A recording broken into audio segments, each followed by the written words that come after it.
নমস্কার বন্ধুরা, কেমন আছেন সবাই? আশা করি সবাই খুব ভালো আছে। আমিও খুব ভালো আছি।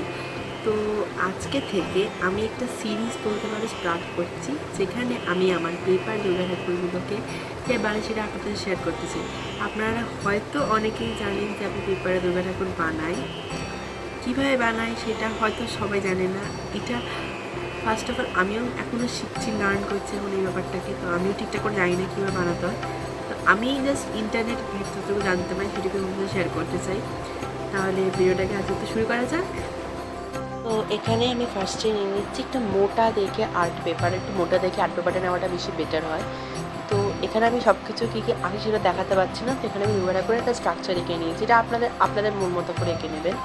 তো এখানটায় দেখুন এই একটা গলাটা হচ্ছে একটু বড় করতে হবে, কারণ পরে মাথাটা যখন বসাবো তখন গলাটার জন্য জায়গা থাকে জন্য একটু বেশি করে গলা ছাড়তে হবে। আমি হাতগুলোকে এরকম করেছি, আর আমি হাতটা পরে বসাবো, আর পাটা এরকম করেছি, পাটা পরে ভাঁজ করা যাবে। তো এইভাবেই আমি বেশিরভাগ ঠাকুরগুলোকে এভাবে করে নিচ্ছি। তো একবার দেখে নিই, এটাকে আরও রিফাইন করতে হবে জিনিসটাকে।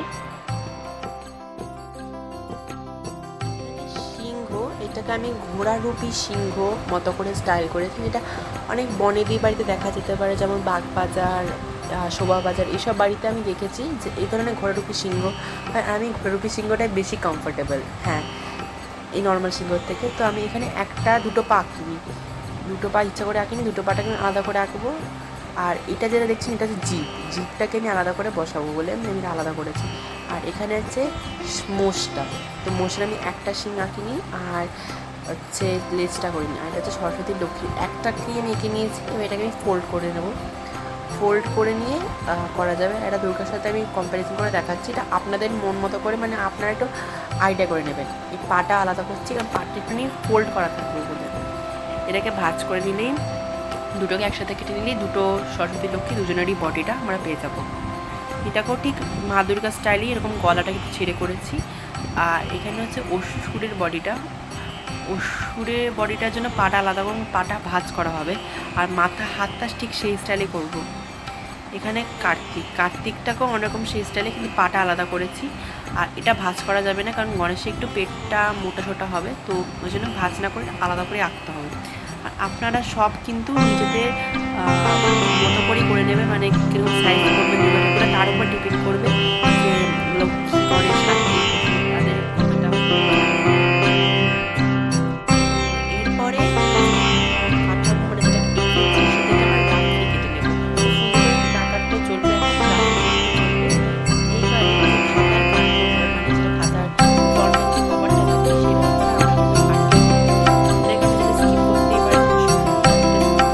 না করে ভালো।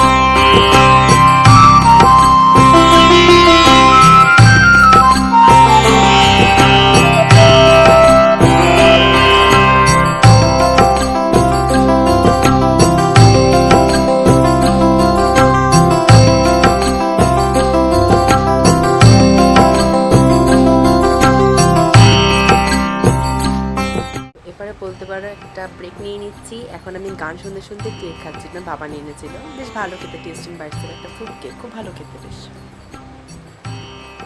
আর এখানে ঠাকুরের পাগুলোকে আমি আটকে নিয়ে দেখাচ্ছি এভাবে লাগাবো।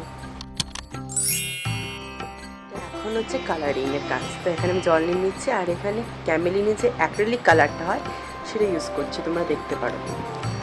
তো এখানে আমি মা দুর্গাকে হলুদ আর লালের মিক্সচারে একটা কালার দেবো। এখানে বেশিরভাগটা হলুদ আর সামান্য একটু লাল নিয়ে আমি কালারটা করে দিচ্ছি মায়ের শরীরে।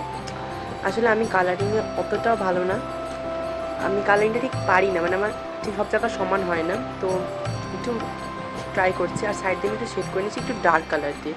মানে এই বডিটাতে আমি একটু হালকা করেছি, মানে জল দিয়েছি, আর এটাকে জল না দিয়ে করেছি, খুব অল্প একটু জল দিয়ে। তো এই জন্য শেড হচ্ছে, কালার নাম সেটা চলবে। এবার এখানে আমি অসুরের রঙটা করে নিচ্ছি। অসুরের রঙের জন্য ওপরে যে কালারটা দেখলে ওই কালারটা ইউজ করেছি। আর আমি এখানে অসুরের বডিটা করার চেষ্টা করছি, আর আমি পারছি না করতে, ভীষণ কঠিন। এটা হচ্ছে ফাইনাল আউটকাম। তো ভিডিওটা আজকের মতো এতটুকুই, দেখা হচ্ছে পরের একটা ভিডিওতে।